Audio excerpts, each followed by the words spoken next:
terpercaya.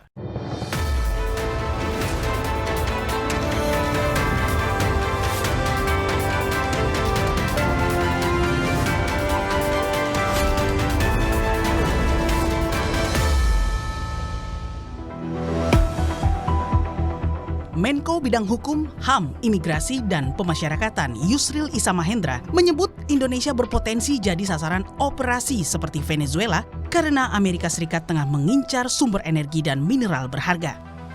Dalam acara seminar nasional di Surabaya 19 Mei lalu, Yusril bilang hanya butuh hitungan jam jika serangan dilakukan. Dan kalkulasinya secara militer, Indonesia hanya mampu bertahan 4 hari. Kita tahu ada apa di balik langkah militer terhadap Venezuela, karena itu sumber minyak terbesar di dunia selain daripada apa yang di Timur Tengah. Tapi berhadapan sama NATO. Kalau NATO nyerbu NATO bubar.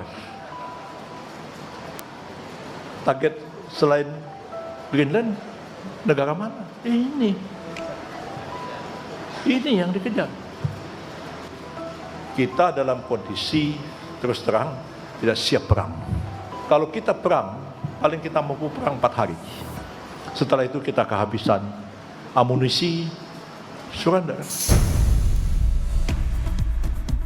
Pengamat menilai kekayaan energi dan mineral Indonesia memang jadi incaran kekuatan global. Indonesia juga dihadapkan pada ketergantungan teknologi dan kerentanan energi sehingga membutuhkan kelincahan diplomasi. Nah, kenapa dikaitkan dengan Venezuela? Memang secara logis bahwa Indonesia memang negara yang juga punya kekayaan energi yang tinggi dan saat ini potensial begitu ya dalam perebutan kekuasaan global. Yang kedua memang terkait dengan ketergantungan teknologi dan kerentanan energi sendiri. Jika Pak Prabowo berhasil melakukan yang kita sebut dengan keseimbangan berbahaya gitu ya, dangerous equilibrium, tentunya ini justru akan membawa keuntungan bagi Indonesia dan meningkatkan ketahanan kita. Sebelum munculnya pernyataan Menko Yusril, sejumlah isu mengait hubungan Indonesia dan Amerika Serikat lebih dulu mencuat.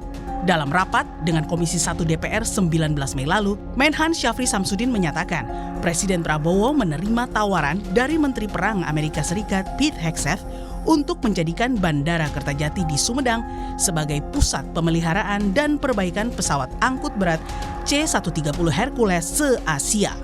Dia menawarkan, dan ini tidak ada di negara ASEAN, dia menawarkan bagaimana kalau pemeliharaan C-130 di seluruh Asia saya pusatkan di Indonesia atas biaya kami. Saya lapor Bapak Presiden, kasih Kertajati. Kita sedang bekerja untuk itu. Jelang pertemuan Menhan Syafri dan Menteri Perang Hegseth di Amerika Serikat 13 April lalu, muncul isu adanya proposal agar pesawat militer AS diberikan akses terbang menyeluruh di ruang udara Indonesia. Belakangan, pertemuan keduanya menghasilkan kesepakatan kemitraan kerjasama pertahanan utama untuk mendorong kerjasama operasional dan pelatihan militer kedua negara. Sementara soal isu akses overflight, Kementerian Luar Negeri Indonesia menegaskan tak ada pemberian izin untuk AS. Akhir tahun lalu, Presiden Prabowo memutuskan Indonesia bergabung dengan Board of Peace bentukan Presiden Donald Trump dan berencana mengirim pasukan stabilisasi ke Palestina. Bersamaan, RI juga terseret negosiasi tarif dagang pelik buah kebijakan kontroversial Presiden Trump. Situasi geopolitik kian panas dan menyulitkan posisi RI setelah pecahnya perang Iran. Selain menjalin hubungan dengan Presiden Trump, Prabowo juga menjalin diplomasi ulang-alik dengan pemimpin dunia lainnya, antara lain menemui Presiden Prancis Emmanuel Macron dan Presiden Rusia Vladimir Putin. Yang terbaru, Presiden Prabowo kembali terbang ke Prancis untuk menemui Presiden Macron. Ini merupakan kunjungan kenegaraan ketiga kalinya Presiden Prabowo ke Prancis selama tahun 2026 dan total keempat kalinya sejak menjabat Presiden RI. Selamat malam saudara, bola liar kembali menggelinding ke hadapan Anda. Menko Bidang Hukum, HAM, Imigrasi, dan Pemasyarakatan Yusril Iza Mahendra menyebut Indonesia bisa jadi ditarget seperti Venezuela karena negara superpower mengincar sumber energi dan mineral langka. Menko Yusril bilang Amerika Serikat punya pangkalan militer di Guam di Samudra Pasifik yang bisa digerakkan dalam 6 jam. Menurut Yusril, Indonesia tak siap perang. Kalau sampai diserang, Indonesia hanya mampu bertahan 4 hari sebelum akhirnya menyerah. Mungkinkah skenario operasi militer Amerika Serikat seperti di Venezuela menimpa Indonesia? Mengapa kalkulasinya hanya 4 hari Indonesia mampu bertahan dari serangan pihak asing? Apakah semudah itu Indonesia dikalahkan di atas kertas dan di atas meja diplomasi? Saudara, inilah Bola Liar bersama saya, Masister Tarigan.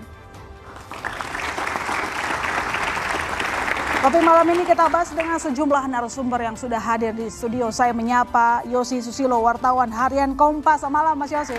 Malam. Mejen Purnawirawan Budi Pramono, DNA Atase Pertahanan di Iran 2009-2012. Malam. Mahfud Siddiq, pengamat Timur Tengah. Selamat malam Pak Mahfuz. Selamat malam. Koja Cempaka Timur, peneliti senior Indo-Pacific Strategic Intelligence. Selamat malam Mas Cempaka. Malam. Wibawanto Nugroho, pakar geopolitik dan keamanan nasional. Selamat malam Mas Wibawanto. Christian Guntur Lebang, koordinator analis Lab 45. Selamat malam Mas Guntur. Dan melalui saluran Zoom saya menyapa Ibu Koni Rahakundini, Guru Besar Hubungan Internasional St. Petersburg State University. Selamat malam Bu Koni. Selamat malam, selamat malam. Ya. Dan saya menyapa Ibu Amelia Anggraini, anggota Komisi 1 DPR fraksi Partai Nasdem. Selamat malam Ibu. Selamat malam. Oke, saya langsung ke Bu Koni kalau begitu. Ibu Koni, kita dengar pernyataan dari Pak Yusril yang mengatakan bahwa bisa saja Indonesia ditarget seperti Venezuela. Nah, ini memangnya apakah memang ada peluang bahwa Indonesia nanti bisa diserang seperti Venezuela dengan presidennya yang kemarin diekstraksi? Di dalam konteks dunia saat ini, dalam konteks politik dan global geopolitik hari ini, geoekonomi hari ini, itu sangat mungkin. Apalagi Pak Yusril bicara tentang stok misalnya rare earth material. Saya pernah usulkan misalnya waktu kita gabung sama BRICS, harusnya kita tuh segera juga memperkuat aspek perlindungan rare earth material kita bersama-sama BRICS countries. Tapi saya nggak tahu nih kelanjutannya dari BRICS itu sudah apa yang dilakukan Indonesia. Tapi kalau disampaikan sekali lagi oleh Pak Yusril, saya rasa ini kita harus sambut baik ya. Karena saya rasa Pak Yusril ini melihat ini bukan sekedar alarm, tapi wake up call untuk para pemimpin kita. Ini tuh udah wake up call. Jadi kita harus betul-betul memberikan perhatian. Karena misalnya saja kita nggak usah hitunglah material kita masih ada yang lebih jago sih bicara tentang itu ya. Tapi kita mesti lihat sekarang kesiapan kita tuh bagaimana tentang kalau memang TNI ini atau memang ada keinginan untuk memvenezuelakan Indonesia. Apakah TNI itu siap atau tidak? Apakah rakyat Indonesia itu permisif atau tidak?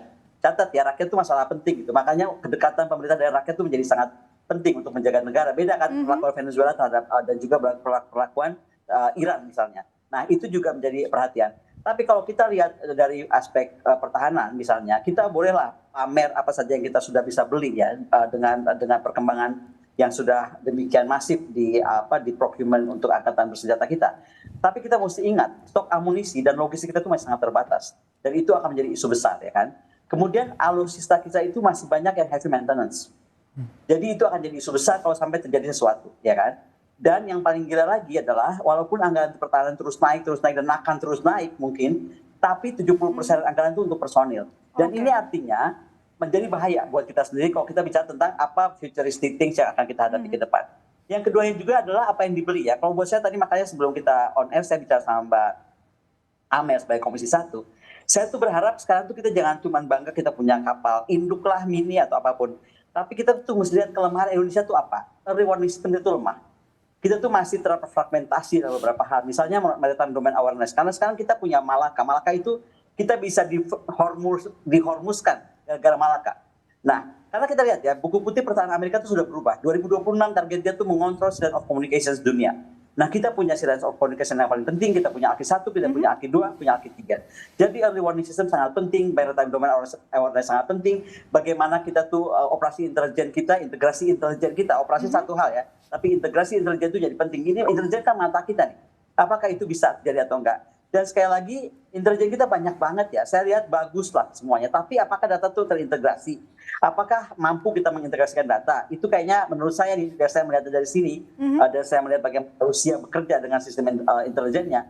Kayaknya kita masih belajar banyak untuk harus belajar banyak tentang sistem integrasi intelijen. Jadi kalau bisa di Venezuela kan sangat bisa. Sangat bisa di Venezuela kan. Kalau menurut Mas Wibawanto, apakah Indonesia memang bisa di Venezuela kan? Atau sekedar mungkin ini hanya game teori saja? Ya, kalau saya melihat pernyataan Pak Yusril itu bukan dari perspektif emosional atau konspiratif ya. Jadi itu realisme geopolitik. Jadi saya tidak melihat Indonesia itu akan diinvasi. Invasi? Ya, tidak akan diinvasi. Saya tidak melihat begitu. Tapi saya lebih melihat bahwa kita itu akan menjadi area perebutan pengaruh. Area perebutan pengaruh. Dari great power Amerika sebagai ruling power dan rising power China. Karena untuk mereka itu bisa sukses di dalam struggle of power ini, mereka membutuhkan Indonesia. Artinya apa? Membutuhkan area of influence di Indonesia, mendapatkan akses ke Indonesia. Kenapa? Karena posisi geografis kita secara fisik ya. Mereka butuh lintasan laut, lintasan udara, ya. Dan juga kita juga kaya akan energi seperti dijelaskan tadi, SDA dan lain-lain. Dan kita tuh adalah negara demokrasi dengan penduduk muslim terbesar dan kita tuh swing states. Sehingga di dalam konteks irregular competition seperti sekarang antara Amerika dan China yang menghindari perang terbuka, mereka tuh butuh Indonesia sebagai prize di Indo-Pasifik. Jadi tesisnya tuh siapa yang bisa memenangkan pengaruh di Indonesia itu menambah chance akan memenangkan pertarungan di Indo-Pasifik karena itu sentral untuk mengubah dunia secara sistemik. Itu memenangkan dulu pengaruh artinya memang seperti yang Anda sebutkan tadi bahwa bukan sampai diinvasi. Bukan diinvasi. Ya. Nah, makanya kita itu memang negaranya bukan negara revisionis. Kita itu adalah negara yang menjaga stabilitas posisinya, postur luar negerinya. Yang kedua, kita itu juga mengambil posisi sebagai hedger. Nah, makanya kita harus mengambil yang namanya equidistant diplomasi, melakukan multidirectional diplomasi, baik ke Amerika, baik ke China dan Rusia, gitu. Dan kita itu punya red line kita itu adalah kita memperjuangkan norma rule of law ya dan perdamaian di dunia tuh kodratnya kita sekarang. Dan kita tuh middle power gitu. Nah jadi kita harus punya akses yang sama terhadap semua yang bertarung. Itu poin penting. Nah tetapi kalau kita itu mau berdiplomasi dengan zigzag tadi, saya hati-hati dengan kata-kata zigzag. Nah karena itu misleading Mbak. Nah lebih baik dikatakan kita itu melakukan kuantum diplomasi atau ada yang pemerintah bilang open diplomasi atau multidirectional diplomasi. Ya pada prinsipnya ujung-ujungnya 3 fondasinya. Yang pertama itu kita harus tahu core national interest kita tuh. Itu poin 1 ya. Poin kedua tadi sudah disampaikan juga kita tuh harus kuat ke dalam. Kekuatan domestik. Kompak antara rakyat dan pemerintah. Pemerintah tuh harus punya public trust dari rakyat. Dan harus kompak semuanya. Tadi Pak Mahfud juga ada ngobrol sama saya bagaimana apa yang menjadi keinginan dari political leaders itu harus ditopang oleh governance yang bagus gitu. Nah, itu penting. Yang ketiga, baru kita bisa melakukan strategic otonomi. Kita bisa bermanuver dengan relatif independen di luar negeri gitu. Untuk mengambil posisi, memperjuangkan national interest kita. Itu dulu Mbak. Oke, baik. Saya coba ke Pak Budi. Kalau Pak Budi sendiri ketika mendengarkan pernyataan speech dari Pak Yusril, analisa apa yang bisa Anda berikan? Begini. Kita ini semuanya yang ada di sini kan academician, apalagi adik-adik ini semuanya yang ada di sini melihat tentunya the way to thinking itu kan harus academically by research dan lain sebagainya. Pertanyaan saya, my big question is apakah pernyataan itu sudah ada verifikasi metodologik? Metodologically apakah sudah ada pernyataan terbuka yang seperti itu? Yang pertama. Yang kedua, begini, kita harus sadar bahwa saat sekarang ini kan eranya era modern warfare. We are not talking about war stockpile. Kita tidak berbicara bagaimana cadangan munisi kita. Kita tidak hanya bicara bagaimana suku cadang yang kita punyai. Kita tidak hanya bicara berapa pesawat yang kita punyai, berapa kapal selam yang kita punyai. Kita juga harus berbicara bagaimana sih soldier courage. Jadi bagaimana sih semangatnya soldier. Oke. Straightforward saya coba menjawab, itu hanya berupa digit, ya 4 lagi kan gitu. Itu terlalu sederhana menurut saya untuk menerjemahkan bahwa Indonesia dalam 4 hari habis-habisan.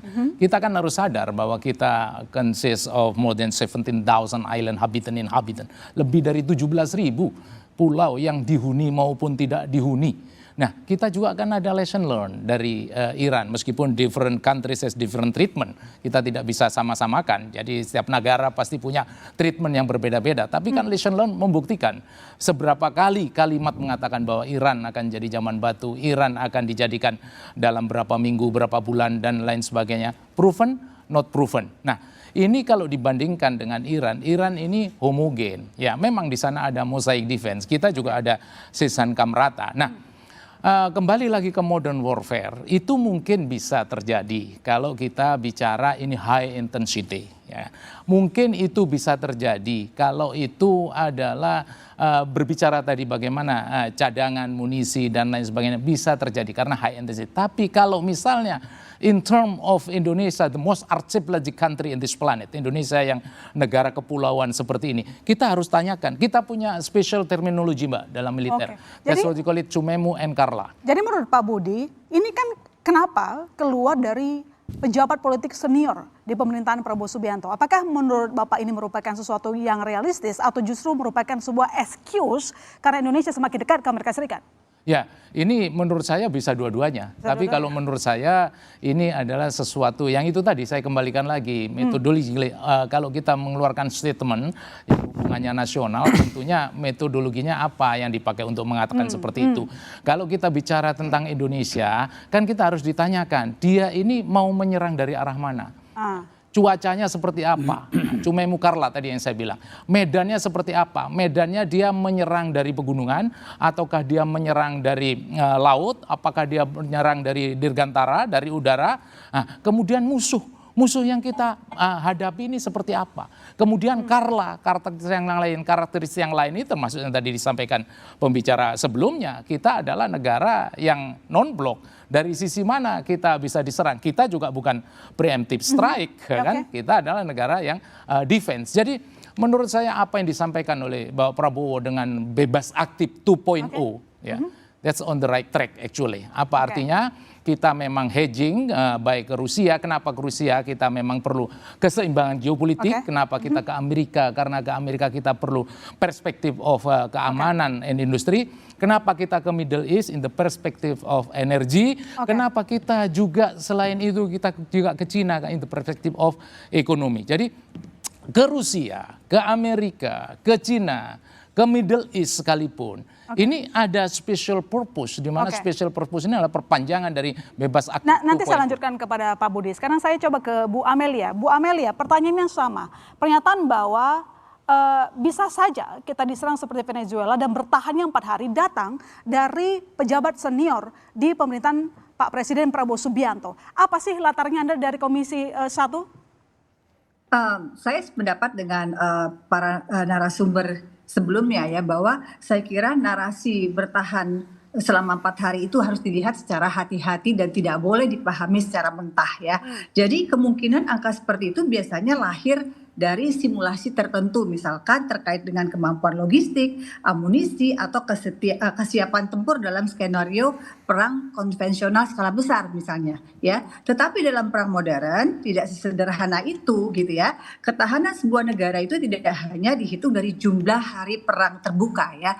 Yang juga harus kita lihat adalah kemampuan mempertahankan komando nasional, kemudian infrastruktur strategis, logistik, kemudian ruang udara, komunikasi, dan stabilitas politik. Dan Indonesia juga punya faktor geografis yang sangat kompleks. Jadi sebagai negara kepulauan, sebagaimana tadi disampaikan oleh narasumber sebelumnya, oleh karena itu kemampuan pertahanan tidak bisa disederhanakan hanya menjadi satu angka. Apalagi kalau konteksnya simulasi dan parameternya tidak dijelaskan secara utuh gitu, Mbak.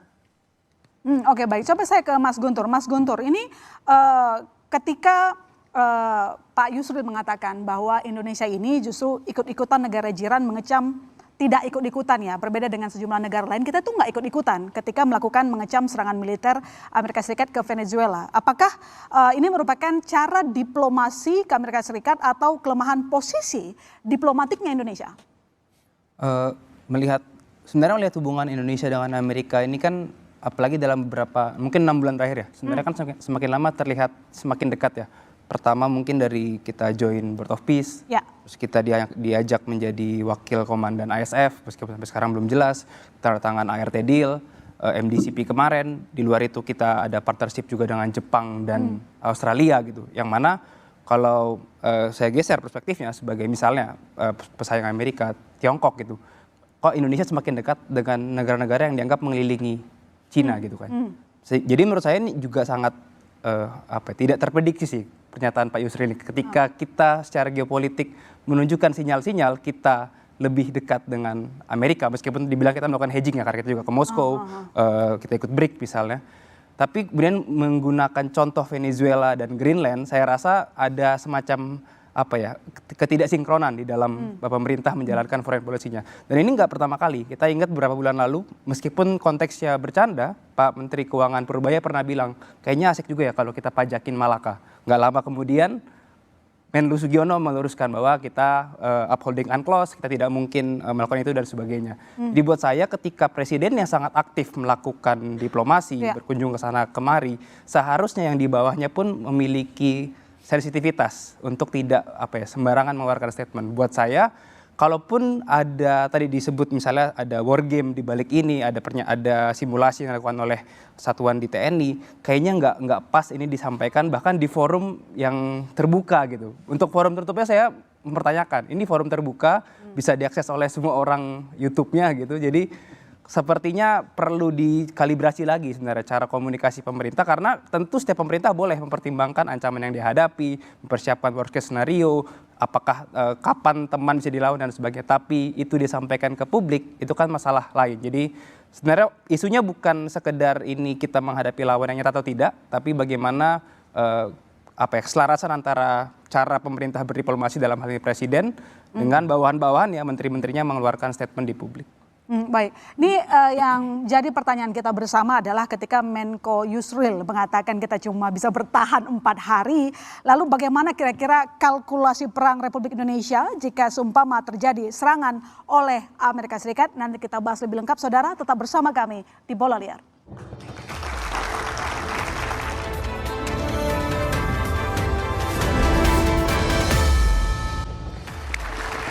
Ya, Anda kembali menyaksikan Bola Liar. Mbak Cempaka, kalau memang benar nantinya akan ada serangan ke Indonesia secara buku putih, dari mana kira-kira serangan itu bisa terjadi?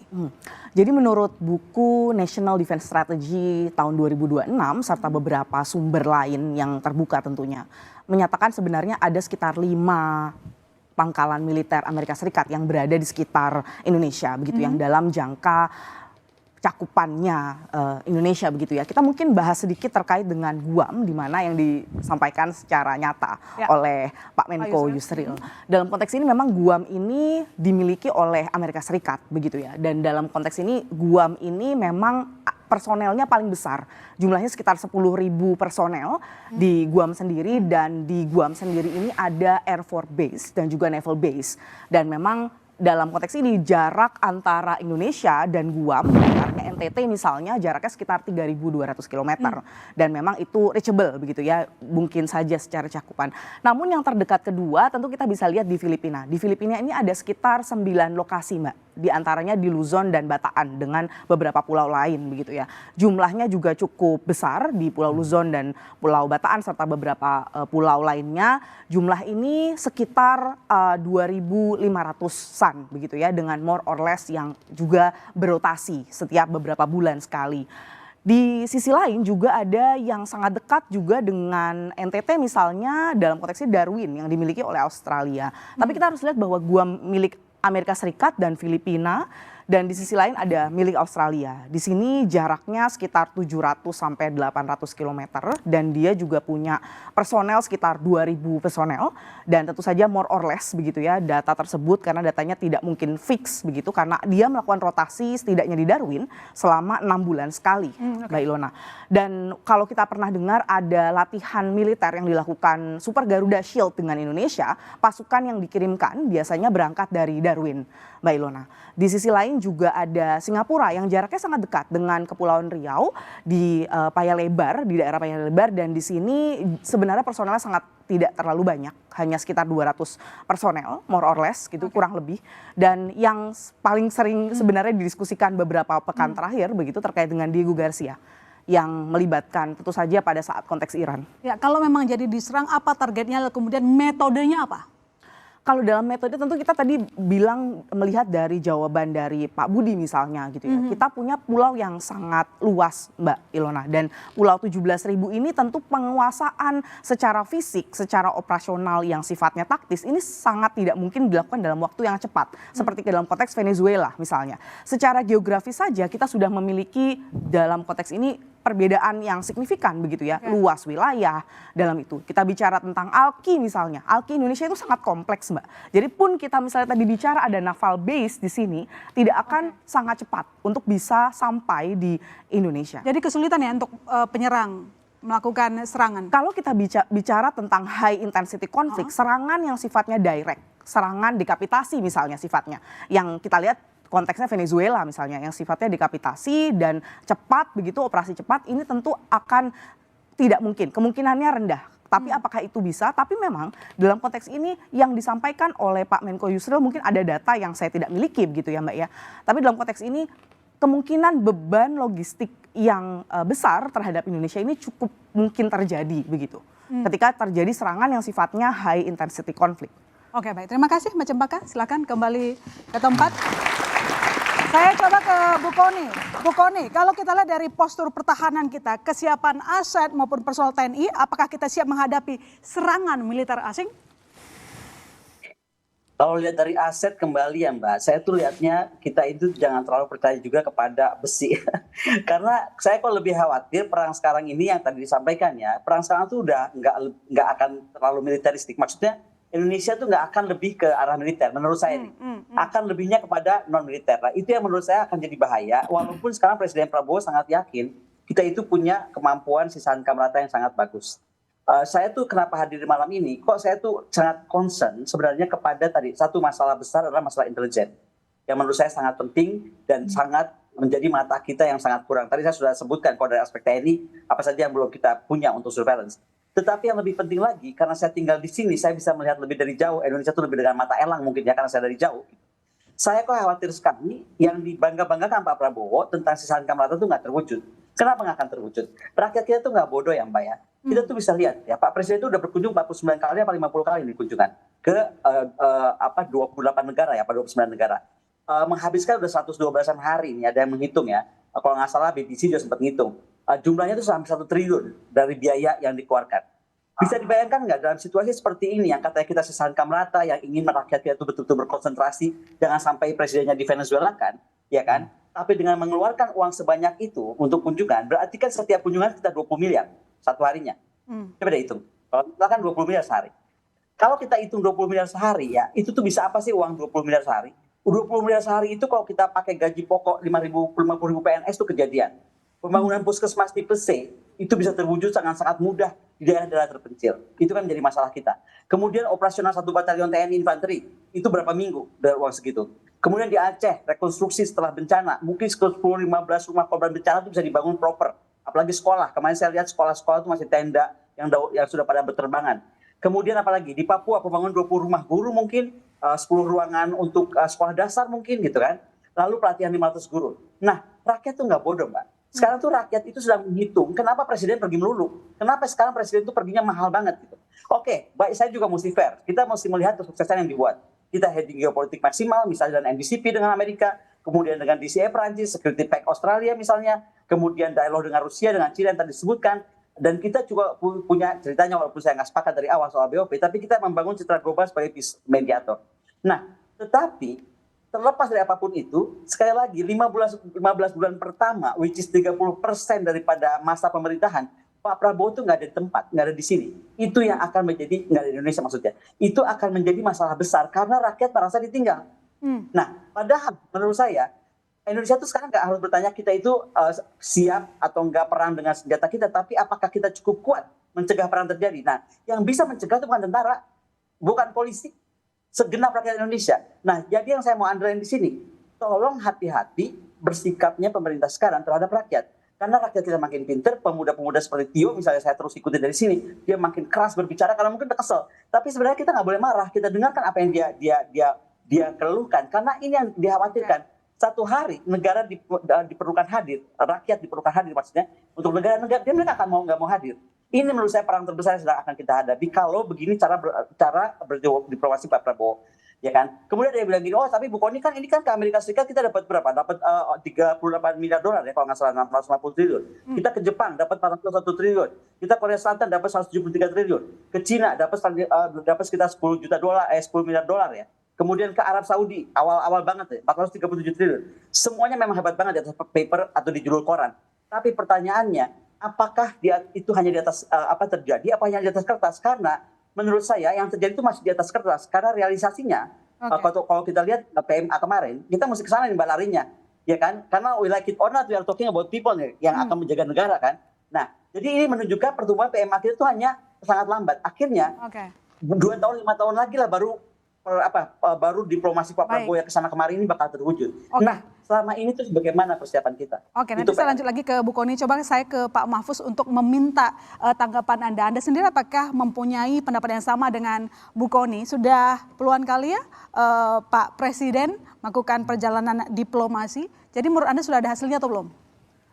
Ya memang Pak Presiden Prabowo ini difahami dalam konteks diplomasi internasional, pemimpin yang secara personal sangat aktif membangun diplomasi internasional, dan itu terrefleksi dari jumlah kunjungan ya, dan bahkan ada satu negara itu dalam waktu tidak sampai 6 bulan itu kan lebih dari 1 kali dikunjungi, sesuatu yang tidak lazim dalam praktek diplomasi internasional. Langkah ini tentu saja akan menimbulkan banyak pandangan, termasuk salah satunya pandangan dari Bu Kony. Soal benar atau tidaknya, efektif atau tidaknya memang kita masih perlu waktu ya untuk melihat seperti apa nanti hasil yang akan dicapai. Nah tapi kembali kepada topik kita, kalau saya melihat begini, tadi kan hampir semuanya pandangan mengatakan tidak setuju dengan pandangan Prof. Yusril ya. Saya memang melihat ada lompatan berpikir dari pernyataan Prof. Yusril ini. Tapi saya coba berhusnuzon ya, karena ini hari-hari Idul Adha gitu ya. Saya berhusnuzon kira-kira apakah mungkin Prof. Yusril ini sedang memberikan pesan kepada pimpinan di negeri ini agar kita Indonesia ini lebih mendekat dan lebih akrab lagi dengan Amerika. Karena kalau tidak resikonya bisa seperti Maduro di Venezuela. Kira-kira begitu. Ini husnuzonnya ya, husnuzonnya. Jadi semacam pembenaran menurut Anda? Bukan pembenaran tetapi semacam warning begitu ya. Cuma walaupun sebenarnya kalau kita lihat dalam konteks hubungan bilateral Indonesia dengan Amerika, Indonesia baru saja meningkatkan level kerjasama di bidang pertahanan. Menjadi bukan hanya pertahanan termasuk ekonomi, ini menjadi strategic partnership, ya comprehensive strategic partnership. Jadi kalau kita lihat termasuk di bidang ekonomi misalnya kita kan Presiden Prabowo baru menandatangani yang disebut dengan Agreement of Reciprocal Trade ya, yang ini juga kontroversi. Kalau tanya Bu Kony pasti beliau banyak kritiknya itu. Nah kalau kita lihat sebenarnya status hubungan Indonesia dengan Amerika tadi sudah disampaikan, ini sedang mengalami peningkatan yang luar biasa. Jadi memang agak mustahil ya kalau tiba-tiba Trump akan memadurokan Presiden Prabowo, rasanya itu mustahil. Cuma tadi saya katakan mungkin Prof. Yusril ini ingin menyampaikan pesan, berbaik-baiklah terus dengan Amerika, kira-kira begitu. Nah cuma pertanyaannya kenapa kok ada pesan semacam ini? Apakah akan ada konflik besar di kawasan ini? Karena begini, kalau sekarang berbulan-bulan orang ribut tentang konflik di Teluk Persia, seolah-olah bahkan ada yang mengatakan kiamat sebentar lagi, Armageddon sebentar lagi gitu kan kalau bicara konflik di Teluk Persia. Kalau dalam pandangan strategi keamanan nasional Amerika di bawah pemerintahan Trump, sesungguhnya menurut Trump teater perang kalau dalam konteks perang yang terbesar itu dan paling utama itu bukan di Timur Tengah tapi di Indo-Pasifik. Jadi the major battlefield atau battleground dari geopolitik itu adanya di Indo-Pasifik. Dan kalau kita bicara Indo-Pasifik, maka karakternya adalah pertarungan pengaruh antara China dengan Amerika, baik di sektor ekonomi, di sektor pertahanan, politik, dan lain-lain. Nah, kalau misalnya kita berasumsi atau menurut Prof. Yusril misalnya beliau membaca ini akan bergeser konflik di Indo-Pasifik misalnya. Nah, mungkin beliau ingin mengatakan kalau terjadi konflik antara Amerika dan China di Indo-Pasifik, dan kalau kita persempit lagi ini di kawasan Laut Cina Selatan misalnya, Indonesia ini mau kemana? Mungkin begitu barangkali ya. Apakah mau ke China atau mau ke Amerika? Kalau saya mengatakan ya nggak kedua-duanya dong. Nggak kedua-duanya. Indonesia harus di tengah. Kenapa? Kita belajar dari pengalaman perang antara Iran dengan Amerika dan Israel di Timur Tengah. Negara-negara Teluk ketika mereka lebih condong ke Amerika, kan sekarang mereka kena efek sandwichnya. Mereka jadi collateral damage-nya kan. Yang perang Iran dengan Amerika dan Israel, tapi kemudian rudal dan drone-nya Iran sampai ke Qatar, sampai ke Emirat, ke Kuwait dan seterusnya. Nah, tentu saja Indonesia tidak boleh mengambil posisi itu. Jadi menurut saya, kalau saya harus jawab Pak Yusril, Prof, kita tidak akan mendekat terlalu jauh ke Amerika dan juga ke China, tapi kita akan tetap mendayung di antara dua karang, tapi nggak kebentur dengan karang yang tajam itu. Nah, itu pertanyaan sulitnya. Gimana bisa selamat di tengah dua karang yang tajam? Harusnya Pak Yusril ada ya, supaya dia langsung dengar. Saya ke Mas Yosi. Apakah Mas Yosi sendiri punya pendapat yang sama dengan Pak Mahfuz bahwa secara tidak langsung ini Pak Yusril menyatakan, udahlah kita baik-baikin aja dengan Amerika Serikat? Saya kira saya sependapat dengan apa yang disampaikan Pak Mahfud dan juga tadi Bu Koni ya. Pernyataan itu saya lihat sebagai sebagai ungkapan untuk, kalau terus terangnya mungkin memaksa Indonesia untuk memihak pada satu atau sisi A atau sisi B. Tetapi saya kira tekanannya justru bukan soal bisa perang atau enggak 4 hari atau seminggu. Ya kalau bicara soal perang simetrik ya mungkin akan cepat. Tapi kan kecenderungan sekarang perang asimetrik, dan tadi Bu Koni juga mengatakan soal intelijen dan segala macam. Mungkin problem yang kita hadapi sebenarnya justru di serangan cyber dan segala hal-hal seperti itu.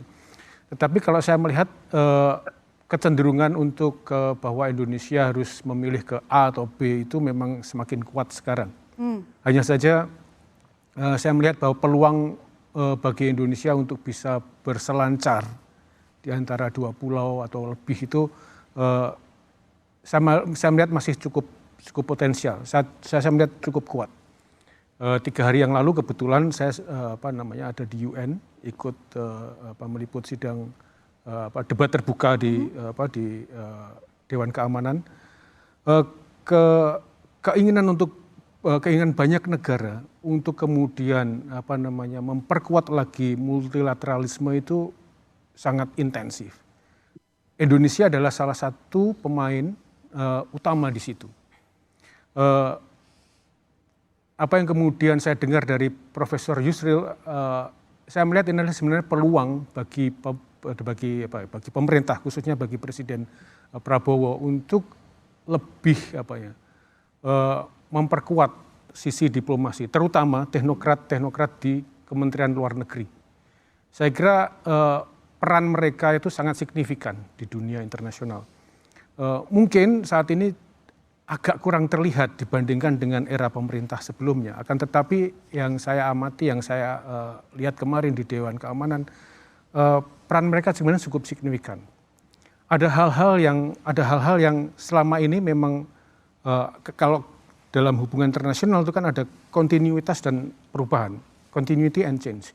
Nah, kontinuitas yang selama ini diperankan oleh Indonesia adalah seperti katakanlah menjaga piagam PBB, hukum internasional, norma-norma internasional harus tetap dipertahankan, penghormatan kepada kedaulatan negara, kesetaraan dan segala macam itu sesuatu yang terus-menerus secara konsisten disuarakan Indonesia. Dan ini adalah hal yang juga sama yang disuarakan oleh banyak negara. Indonesia dengan pengalamannya, dengan sejarah yang dimiliki, GNB, Gerakan Non-Blok, kemudian Asia Afrika, dan kemudian ASEAN, memiliki modal dasar yang sangat kuat. Di sini posisi ini yang sebenarnya menjadi bekal bagi Indonesia untuk mengelola relasi di kawasan. Di ASEAN, Indonesia memiliki ASEAN Outlook of Indo-Pacific. Ini adalah ruang tikar di mana Indonesia bisa memaksa negara-negara besar untuk duduk di sana dengan perangkat, dengan cara berpikir ASEAN. Saya kira Indonesia memiliki itu, dan itu yang harus selalu diperkuat. Oke, baik. Coba saya ke Mas Wibawanto. Jadi menurut Anda sekarang posisi Indonesia memang berlabuh di 2 karang atau sebenarnya cuma mendayung di 1 karang saja? Karena kita lihat kan yang terbaru kemarin April, Menteri Pertahanan kita bertemu dengan Pete Hegseth gitu. Isu Kertajati, kemudian ada beberapa hal yang menunjukkan kedekatan kita dengan Amerika Serikat. Ya, jadi by destiny Indonesia itu adalah middle power yang memang harus menjaga posisi hedging. Indonesia tidak mengambil posisi bandwagon, ya. Maksud Pak Prabowo tidak mengambil posisi bandwagon, bergabung satu kekuatan besar gitu, atau membalancing out secara ekstrim, tidak. Nah, itu poin satu. Poin kedua, kita semua paham, Pak Prabowo juga paham, saya percaya itu, over dependence itu akan mempersempit ruang diplomasi, manuver, itu udah pasti. Over dependence, ya. Makanya Indonesia itu tidak perlu memilih dan harusnya tidak memilih mendukung siapa. Tapi yang Anda lihat sekarang kita gimana? Oh enggak, kita justru yang saya lihat sekarang sekarang harus dan sedang memperkuat kondisi ke dalam. Oke, ketahanan pangan, ketahanan energi, defense industry ecosystem, maritim domain awareness, ya, pengamanan choke points di Selat Malaka, dan juga yang tadi disampaikan oleh semua pembicara, harus ada public trust, harus ada civil military relations yang sehat, harus ada stabilitas politik yang komprehensif gitu. Nah, kita harus tahu ya, tadi kita diskusi juga nih Pak Mahfud nih, Presiden Trump dan Presiden Prabowo itu adalah presiden yang terpilih secara demokrasi. Artinya apa? Masa berkuasanya terbatas, waktunya itu sempit, beda dengan Xi Jinping dan juga Presiden Putin, gitu beda. Jadi timingnya beda. Nah, jadi sekarang harus dilakukan oleh Presiden Prabowo adalah supaya bisa efektif memainkan diplomasinya yang multidireksional harus memperkuat ke dalam. Sehingga kita tidak bisa ditekan. Oke, misalnya ada hubungan tadi Mas Guntur ya sudah menjelaskan ada kedekatan ke Amerika. Tetapi kan bukan berarti kita juga tidak ada hubungan baik dengan China. Bukan tidak ada investasi China di sini. Begitu juga Rusia gitu loh. Hubungan pribadi presiden dengan masing-masing pemimpin itu terjaga, satu. Yang kedua, adanya relasi domestik politik yang kuat juga. Contoh, Confucius Institute ada di Indonesia, di Al-Azhar University. Itu contoh bahwa pengaruh China juga ada di Indonesia. Rusia juga begitu. Jadi kita tetap harus memprioritaskan penguatan ke dalam sehingga kita tidak bisa ditekan. Itu poin saya tuh. Dan itu yang harus dilakukan dengan kepemerintahan yang benar. Tadi dijelaskan teknokratisasi di dalam Kementerian Luar Negeri, ya, dan juga governance yang Pak Mahfud jelaskan tadi, yang Bu Kony juga jelaskan mengenai public trust dan juga dukungan rakyat yang solid dan real gitu ya. Dan juga memang militer itu harus diperkuat iya, tapi it's not everything. Karena dalam irregular competition sekarang ya, kita bisa lihat, China itu menghindari perang besar sampai 2049, mencapai sentennial kedua, menghindari. Trump pun juga begitu sebenarnya. Makanya di strategi keamanan nasional Amerika itu, 1,5 major theater war disiapkan untuk defense posture Amerika. 1 perang besar di Laut Cina Selatan, ditambah lagi 1 namanya containment operations di Timur Tengah, Iran. 1 lagi adalah homeland defense operations di wilayah Amerika, dan juga deterrence operations di wilayah Eropa, menghadapi Rusia dan NATO. Nah, dan 1 lagi, Trump itu melakukan pendekatan shifting burden strategy. Jadi burden itu dialihkan kepada negara-negara lain. Silahkan memperkuat. Jadi dalam Amerika berhadapan dengan China butuh akses di Indonesia, bukan menginvade Indonesia. Nah, begitu juga China. China juga tidak mau menghancurkan Indonesia dengan menginvasi. Tapi kalau rebutan pengaruh, iya. Secara apa? Secara teknologi, politik, ekonomi, elite capture operations. Banyak gitu loh. Nah, itu yang lebih mengerikan sebenarnya, sehingga efeknya itu seperti salami slicing. Tidak terasa kita sudah terbawa ke satu sisi atau ke sisi lain. Nah, itu yang penting dengan check and balance tuh. Nggak ada pemerintah yang sempurna. Semua harus mendengar. Itu poinnya tuh Pak. Itu Mbak. Oke, kalau kita lihat lagi kembali ke pernyataan ke Pak Yusril. Di mana letak bukti bahwa Presiden Prabowo Subianto sedang mendayung di antara 2 karang? Amerika dan juga Tiongkok. Oke, buktinya. Oke, buktinya gampang. Pak Prabowo sekarang kalau mau ke China pasti diterima oleh Xi Jinping. Kalau mau ketemu Putin, tinggal langsung ketemu Putin kan. Ya ini saya objektif melihatnya. Tetapi itu harus ditindaklanjuti di tingkat governance yang benar tuh. Itu poinnya tuh. Oke, Mbak, ya. Baik, coba kalau Pak Budi, pendapat Anda sama demikian? Kita masih mendayung di antara 2 karang? Atau Anda Jadi sudah begini, melihat berat sebelah nih ke salah satu? saya mau underline ya, biar nggak kita berpolemik dari satu titik sehingga tidak moving forward. Kalau menurut saya presiden kita ini orang punya masa dan masa punya orang. Jadi justru seorang Prabowo ini dia melakukan leapfrog and bound. Dia juga selain lompatan-lompatannya, dia juga melakukan terobosan itu. Nah, kalau toh memang ini dikaitkan dengan intelijen dan lain sebagainya, to my perception ya intelijen ini ya apa coba intelijen kalau kita biasanya bergurau gitu, dinding aja bisa bicara. Nah, kadang-kadang diplomasi ini memang harus face to face. Gitu. Nah, kalau misalnya dibahas bahwa keseringan kemana dan lain sebagainya, bagaimana, dan ini kan memang there is no such freelance untuk uphold our national interest ini kan nggak murah menurut saya. Tapi the most important thing adalah itu adalah salah satu bentuk dari eligibilitas dan fleksibilitas meskipun Indonesia ini sudah dipredikatkan gadis yang molek sekalipun yang dikatakan ya jangan kita jadi rebutan, kita diam saja pasti direbut sama yang mau merebut kan begitu. Nah, ini posisi ini sebetulnya kalau misalnya presiden itu kesana kemari justru mau menjual bahwa kita punya bargaining position, kita punya nilai tawar, kita yang middle power ini punya nilai tawar. Nah, sebetulnya kalau bicara masalah leadership Mbak ya, kali ini kan mau nggak mau ditarik ke arah leadership. Sekarang kita lihat banyak sekali dengan apa perang Amerika Teheran ini. Coba bandingkan bagaimana seorang yang itu GCPOA 2015 Barack Obama dengan Rohani ya, dengan the art of leadershipnya Barack Obama buktinya oke-oke saja nuklirnya Iran, Teheran diserahkan ke Rusia. Nah saat sekarang ini diplomasi kurang apa? Dicoba dari setiap negara ini, Oman, Pakistan dan lain sebagainya, naik turun cara diplomasinya mulai dari diplomasi koersif sampai nggak koersif. Apa yang terjadi? Sampai detik ini nggak ada nuklirnya yang menemui titik temu. Apa artinya?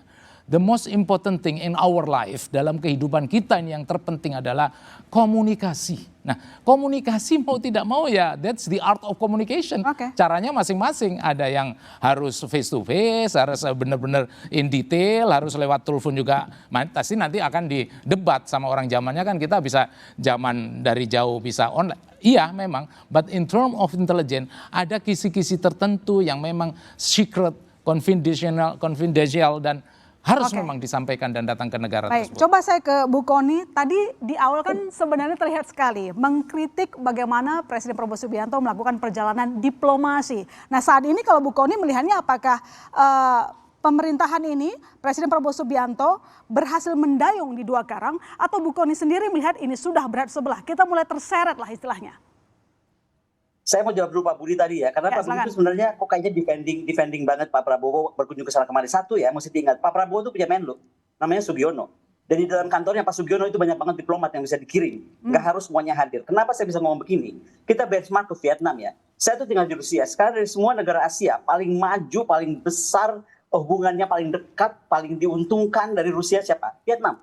Vietnam itu, dia nggak perlu 50 kali atau 49 bridge di mukanya, tapi bayangkan ya, mereka tuh melakukan kunjungan tuh sangat terukur, ya kan? Kedua, apa yang terjadi dalam kunjungan terukur itu? Teknologi transfer ke Vietnam, coba cek apa teknologi transfer yang dilakukan ke Vietnam, besar sekali, jauh lebih besar daripada Indonesia. Kemudian apa lagi? Dari masyarakat Vietnam, kalau saya perhatikan juga media-media Vietnam yang saya jadi ikut baca juga di sini, karena ini Vietnam kok hebat banget. Mereka nggak FOMO gitu, nggak dianggap apa presiden itu ya oke memang worth it untuk datang dengan terbatas itu. Kemudian apa lagi? Kunjungan yang efisien tadi juga kalau kita lihat, kalau kita kaitkan ke anggaran pertahanan ya kan, coba kita lihat anggaran pertahanan kita itu sudah sampai 187 ya kalau nggak salah kan. Bayangkan Vietnam itu jauh lebih kecil Mbak, ukuran anggaran pertahanan, tapi ya kan, tapi dengan dia misalnya 102 miliar per tahun ya kalau nggak salah ya 120 miliar dolar per tahun, dia tuh lebih lincah di maritime domain, dia lebih siap bangun kapal selam kilo kelas, dia bangun rudal anti kapal selam. Dan itu mulai teknologi-teknologi itu bergerak. Pertanyaan saya, dengan tadi Pak Prabowo kesana kemarin dengan 20 miliar setiap harinya loh. Saya ngomong tuh bukan setiap kunjungan. Satu harinya Pak Prabowo itu lengkap dengan semua elemen pelengkap dia, itu 20 miliar. Ya kan, yang itu bukan saya. Silakan aja dicari hitungannya. Itu udah banyak banget hitungannya yang bicara tentang itu. Nah, intinya adalah terlepas mau ke Rusia, mau ke Cina, mau kemanapun, ini tuh jangan juga modelnya adalah tabrak sana tabrak sini. Ini nggak oke gas nih. Udah jadi presiden tuh nggak perlu lagi oke gas. Udah jadi presiden. Tapi gimana sekarang kita itu harus melakukan diplomasi yang betul-betul untuk tadi Mas Wibawanto di depan udah ngomong tuh yang kita nggak perhatikan kepentingan nasional kita. Jadi ini yang sangat penting Mbak kita perhatikan. Sekali yang kedua saya mau ngomong apa? Apakah Pak Prabowo sadar ya? Dengan Pak Prabowo tuh waktu bangun batalion di mana-mana angkatan darat, ini tuh Indonesia jadi negara yang angkatan daratnya besar banget. Padahal kita tuh archipelagic negara archipelagic yang harus membangun archipelagic strategic consciousness. Apa itu? Tadi kekuatan penguasaan choke point arti kita di strategis kita, penguasaan bagaimana kita bisa mampu mengendalikan itu. Kedua, pengamanan jalur laut dan jalur udara. Makanya kenapa rame-rame soal wilayah udara di Winter dan lain-lain, langsung saya sangat respect sama Pak Sugiono yang menolak itu kan. Kemudian keamanan maritim dan kegiatan multidomain. Kemudian integrasi laut udara itu rendah kan. Kita mesti sadar itu. Bagaimana cyber, gimana intelijen, saya mesti sebut lagi intelijen karena kekuatan Rusia nih hari ini di intelijen. Saya tuh di sini ngalami kok. Emang Saint Petersburg nggak diserang sama drone. Tiap hari kita ada drone. Tapi kesana intelijen kita kuat, nggak pernah tuh ada drone nyasar ke sini gitu. Kemudian apa? Deterrence intelijen kita mampu nggak? Kemudian kemampuan prediktif early warning dan pencegahan strategis. Makanya kenapa kita mesti sekarang sudah mulai berpikir, Pak Prabowo itu kalau saya bilang jangan jauh-jauh berangkat ke negara-negara antah berantah itu. Coba sekarang lebih konsultasi ke dalam negeri dan bangun kepada negara tetangga. Karena kita ini harus membangun partnership. Ini yang sangat penting sehingga keamanan dengan negara-negara riparian tergantung dengan tadi kaitan dengan ALKI, dengan SLOK itu semakin erat. Gitu loh. Sekali lagi saya appreciate untuk beberapanya, tapi banyak hal yang kita mesti pertanyakan karena mahal banget Mbak. 20 miliar sehari dengan kondisi Indonesia hari ini, yang dolarnya udah seperti hari 17 Agustus, itu is pathetic kalau diteruskan. Oke, saya berikan kesempatan kepada Pak Budi untuk menjawab. Kalau kata Bu Kony, diplomasi Presiden Prabowo Subianto itu tabrak sana, tabrak sini. Ya, tabrak sana, tabrak sini in term of uphold our national interest. Nggak mungkin kalau seandainya seorang presiden datang ke suatu negara, ke negara-negara yang dituju, itu hanya rendevusan. Nggak mungkin. Jadi kenapa ini berjalan dan very dynamic dalam hal ini? Kenapa? Karena ya memang fluktuatif atmosphere of the geopolitik internasional ini sangat rapid gitu, sangat cepat. Jadi kalau misalnya bergerak dari sini kemudian tiba-tiba ke negara sini atau dalam satu hari sudah bergerak dari negara sini dan negara sini, Mbak, I'm not talking about budget ya. Beliau lebih menguasai tentang budget. Tapi saya berpikiran national interest. For the sake of national interest, kalau sudah demi national interest, apapun dijabanin kalau bahasa. Jadi Anda nggak setuju ya disebut sebagai diplomasi tabrak sana tabrak sini ya? Oh, I don't think so. Baik, coba saya ke Komisi 1, Bu Amelia. Bu Amelia, Anda sendiri melihatnya bagaimana? Pernyataan dari Bu Kony barusan bahwa diplomasi yang dijalankan oleh Presiden Prabowo Subianto tabrak sana, tabrak sini. Saya kurang sependapat ya. Jadi saya melihat diplomasi Presiden Prabowo ini memiliki beberapa tujuan strategis ya. Pertama memang membangun trust internasional bahwa Indonesia ini adalah negara yang stabil, kemudian juga terbuka, siap bekerja sama di tengah ketidakpastian global saat ini. Dan kedua adalah memperkuat sektor pertahanan melalui transfer teknologi begitu ya.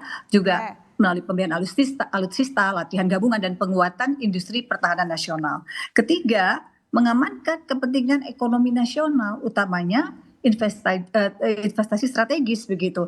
Nah, hilirisasi industri, ketahanan pangan dan energi. Kemudian juga memperkuat posisi Indonesia sebagai middle power di kawasan Indo-Pasifik yang mana Indonesia tentu tidak ingin hanya menjadi pasar atau objek geopolitik ya, tetapi juga menjadi aktor strategis yang mempunyai pengaruh regional.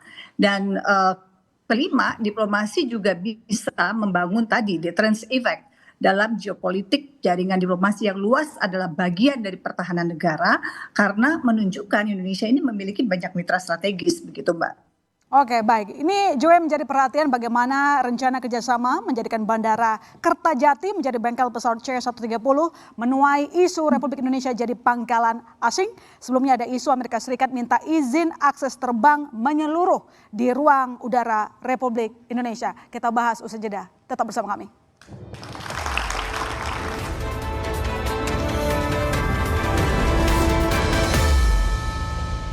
Ya, saya ke Mas Guntur. Mas Guntur, Presiden Prabowo Subianto menerima tawaran Amerika Serikat menjadikan Bandara Kertajati jadi bengkel MRO pesawat Hercules se-Asia. Tapi justru di publik yang muncul, jadi pangkalan katanya. Menurut Anda kenapa isu ini bisa keluar begitu, bisa muncul persepsi publik demikian? Mungkin yang paling pertama justru itu bukti ya bahwa mungkin belum terlalu transparan bagaimana pemerintah menjelaskan kebijakan-kebijakan pertahanannya. Karena kalau kita pakai perspektif misalnya kebutuhan Indonesia mendapatkan kemampuan MRO-nya, memperkuat industri pertahanan dalam hal ini misalnya GMF Aero gitu, ini tentu sangat baik gitu, kita menumbuhkan industri pertahanan dalam negeri. Tapi kemudian kalau kita pakai konteks lebih besar lagi, sebelumnya ada permintaan overflight blanket access gitu, dan sedang berlangsung sebuah operasi militer di Timur Tengah, tidak sulit membayangkan bahwa sepertinya nggak seperti freelance gitu. Ada hal yang lebih besar lah. Karena ini pun sebenarnya kan disampaikan Pak Menhan secara mengejutkan di sebuah RDP yang sangat jarang dibuka untuk publik. Biasanya RDP antara Kemhan dengan Komisi 1, sepengalaman saya di era Pak Syafri, seringnya tertutup gitu. Dan ini begitu dijadikan terbuka, dia mengagetkan banyak orang gitu. Lagi-lagi sepertinya nature-nya selama ini tertutup, tiba-tiba dibicarakan di publik, menimbulkan kejutan di publik. Permasalahan keduanya adalah memang seakan-akan ini seperti kita menjadi trusted partner dari Amerika dalam hal MRO. Ini harus dipisahkan misalnya dari, ini bukanlah base baru Amerika selayaknya Diego Garcia, selayaknya Guam atau selayaknya Darwin. Tapi tidak mungkin kita bisa juga memisahkan konteks bahwa di Timur Tengah pun banyak negara bilang kami bukan part of this conflict, tapi tetap mendapatkan serangan dari Iran. Kita boleh bilang kita menolak menjadi terlibat dalam satu perseteruan, kita menolak lebih dekat ke dalam satu satu pole gitu. Tapi perspektifnya yang kemudian perlu kita pertimbangkan. Apakah jadi bisa negara membuat lain posisi Indonesia jadi tidak netral begitu di mata, khususnya mungkin di mata Tiongkok ya? Lagi-lagi kalau misalnya kita kembali ke pernyataan Pak Yusril lah. Pak Yusril kan sangat sebenarnya spesifik, dia bilang soal mineral yang menjadi alasan kita bisa diinvasi. Energi. Betul. Kalau kita pakai itu aja, kita baru minggu lalu ya Pak Prabowo mengumumkan badan baru ekspor mineral kita. Nggak nyampe berapa hari kemudian Pak Erlangga bilang ada satu negara yang dikecualikan, Amerika Serikat. Ya. Di saat bersamaan beberapa minggu lalu, mungkin sebulan lalu ya, ada surat dari Chinese business, Chinese Chambers, mengkritik kebijakan Pak Prabowo di sektor energi. Buat saya ini sinyal-sinyal sebenarnya gitu. Di sektor energi kita memberikan semacam exemption buat Amerika. Kalau mau ditarik lagi mundur bahkan di ART deal, bulan Februari itu ada perpanjangan kontrak Freeport kalau nggak salah. Jadi kalau melihat rentetan kejadian ini seperti tidak aneh gitu membayangkan kita nih seperti tertarik ke satu sisi. Cuman lagi-lagi kita harus menunggu bahwa kita tidak mungkin melihat semuanya face value kan. Mungkin saja there's something happening behind semua ini. Tapi kalau itu tidak disampaikan baik ke publik maupun ke pihak eksternal, yang muncul adalah anggapan tadi kita menjadi semacam base operation, kita mendekat ke Amerika dan sebagainya. Oke, Pak Mahfuz, apakah dengan adanya isu Kertajati ini justru memberikan sinyal lagi kepada Beijing bahwa kita ini sudah semakin dekat terhadap Amerika? Membacanya adalah bahwa Amerika punya banyak daftar keinginan terhadap Indonesia. Benar. Kalau kita lihat misalnya kan di dalam peningkatan kerjasama di sektor pertahanan, Indonesia sudah berkomitmen untuk membeli sejumlah alutsista dari Amerika. Salah satunya adalah pesawat angkut Hercules C-130. Biasanya memang dalam satu transaksi pembelian alutsista, bisa jadi kalau volumenya itu cukup banyak, maka ada semacam kontrak tambahan untuk apakah dia transfer of technology, atau kemudian ada kerjasama harwat, pemeliharaan dan perawatan, begitu ya. Itu dimungkinkan ketika pembelian satu alutsista itu secara volume memang besar. Nah, tetapi ketika ada penawaran dari pihak Amerika menjadikan Bandara Kertajati sebagai bengkel untuk perawatan kapal angkut perang Hercules ya. Saya kira ini di luar skema dari kontrak pembelian alutsista itu. Jadi saya membacanya bahwa Amerika dalam rangka untuk memperkuat kebutuhan terhadap kontrol kawasan yang lebih luas ini, maka Indonesia sudah menjadi target untuk penguatan itu. Dan saya kira memang ini tidak menutup kemungkinan muncul tafsir, ya, muncul persepsi bahwa ke depan, ya, kalau ini disepakati atau disetujui, ke depan sangat mungkin Amerika akan meminta lagi tambahan tuntutan barunya, ini dijadikan sebagai pangkalan baru mereka, gitu ya. Jadi saya kira memang harus hati-hati dalam menyikapi isu ini. Oke, Bu Amel, waktu rapat dengar pendapat dengan Menteri Pertahanan, apakah keputusan terkait dengan Kertajati ini murni bisnis saja, atau sebenarnya dari Komisi 1 pun Anda membaca adanya kekhawatiran bahwa kita tidak dianggap netral lagi? Jadi begini Mbak ya, isu Kertajati ini perlu dilihat secara hati-hati dan proporsional.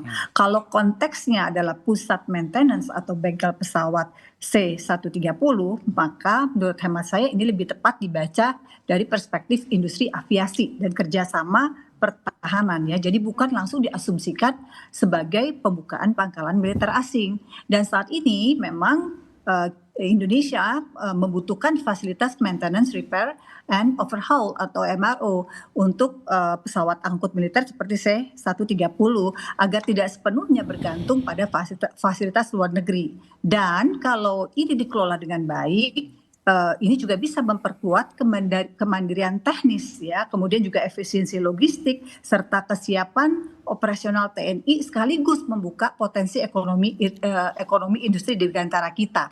Nah, kami pada saat itu melihatnya pada perspektif itu ya. Namun demikian, kami memahami kekhawatiran publik ya dan terhadap isu yang sangat sensitif ini begitu ya. Dan secara konstitusional dan politik kita kan Indonesia menganut prinsip non-alignment.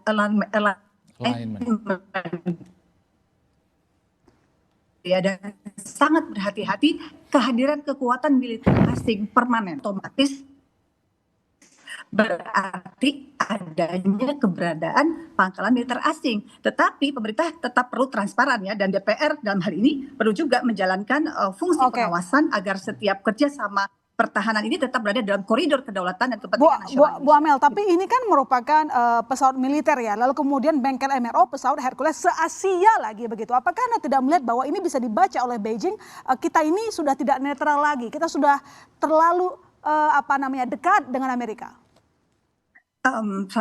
Jadi saya membacanya pada perspektif sebagaimana yang saya sampaikan tadi ya Mbak ya, memang kita perlu berhati-hati juga begitu. Jadi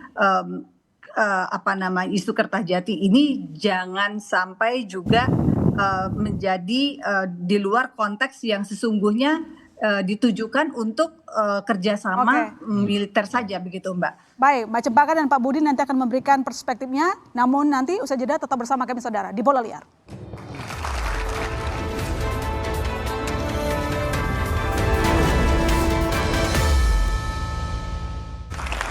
Ya, Pak Budi, ini Bandara Kertajati jadi bengkel MRO pesawat Hercules se-Asia. Kalau Anda melihatnya murni bisnis atau ini justru bisa menciptakan persepsi yang tadi kita khawatirkan bahwa Beijing merasa kita sudah terlalu mesra dengan Amerika?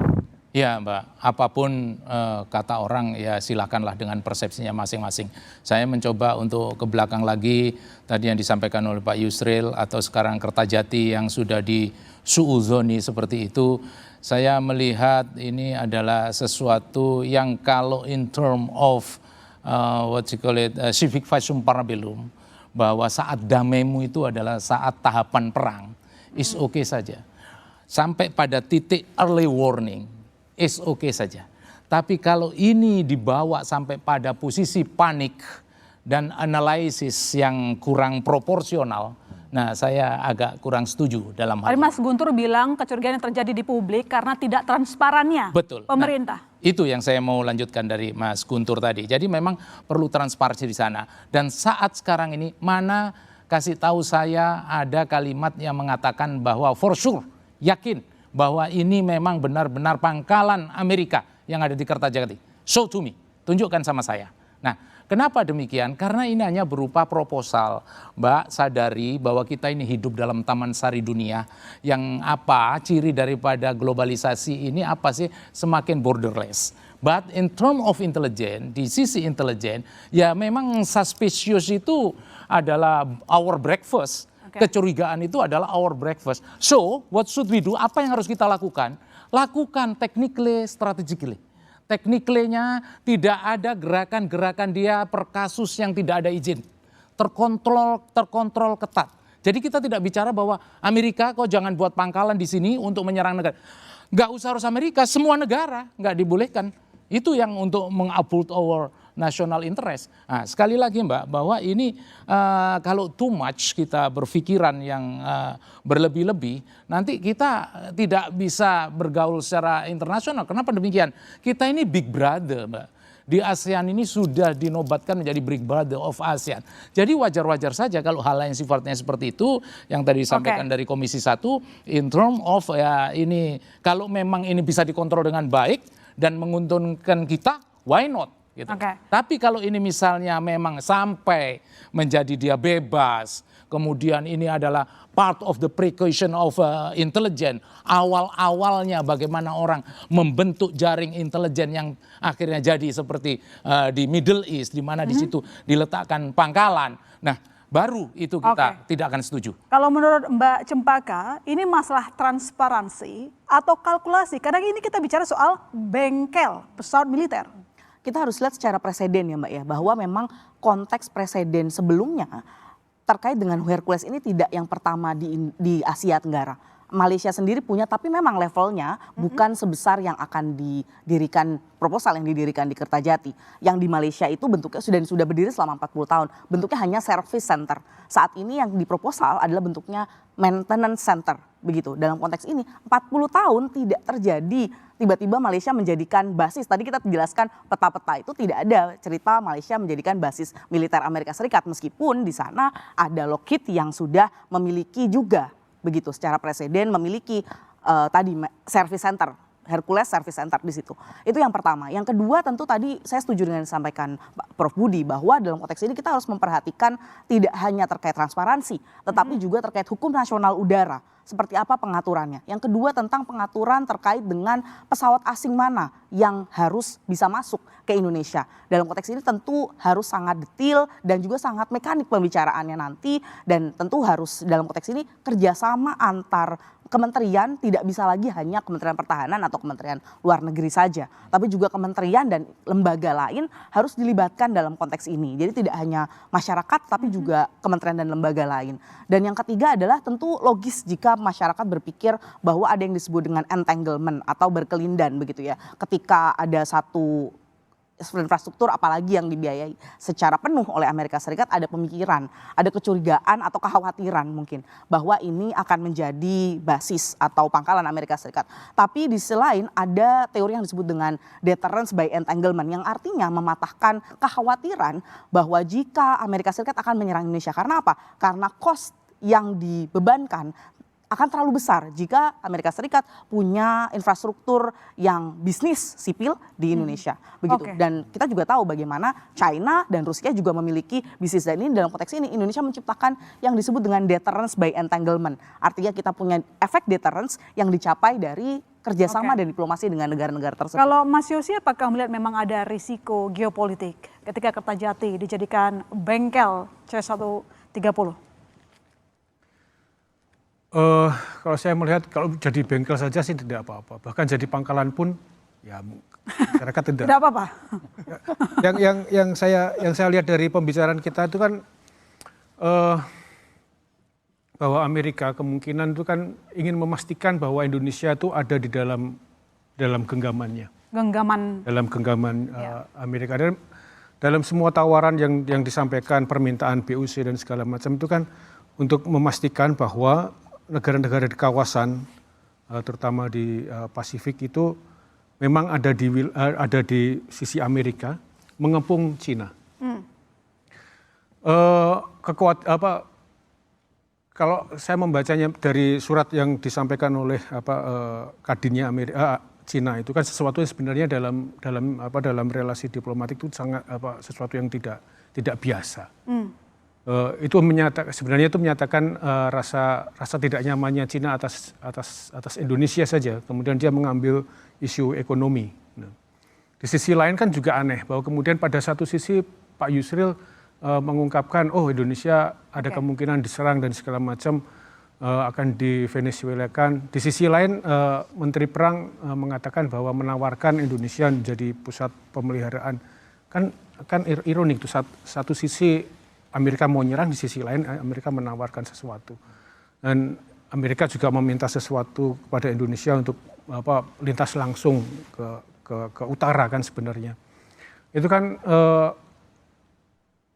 ironi ini kan tidak tampak waktu di Venezuela. Dari awal kan Venezuela memang dari zamannya Maduro bicara soal minyak dan kemudian rencana ada skenario untuk mengganti Maduro dengan pemimpin yang lebih muda dan segala macam tidak jalan. Banyak hal yang diskenariokan oleh AS di Venezuela tidak cukup, tidak berhasil. Bahkan akhirnya kedekatan Venezuela dengan Cina itu yang menjadi salah satu alasan untuk masuk. Nah, di Indonesia sendiri saya kira sangat berisiko kalau misalnya Amerika melakukan intervensi yang intervensi ofensif lah ke Indonesia. Soal geopolitik mungkin iya, tetapi tadi saya tetap berpegang pada posisi Indonesia yang sebagai negara kuat di kawasan. Dan kemudian satu hal yang penting tadi seperti Mas Guntur sampaikan, pemerintah saat ini itu sebenarnya hutang penjelasan banyak hal. Harus lebih transparansi begitu. Nanti kita bahas lagi. Mas Yosi tetap bersama kami saudara di Pola Liar.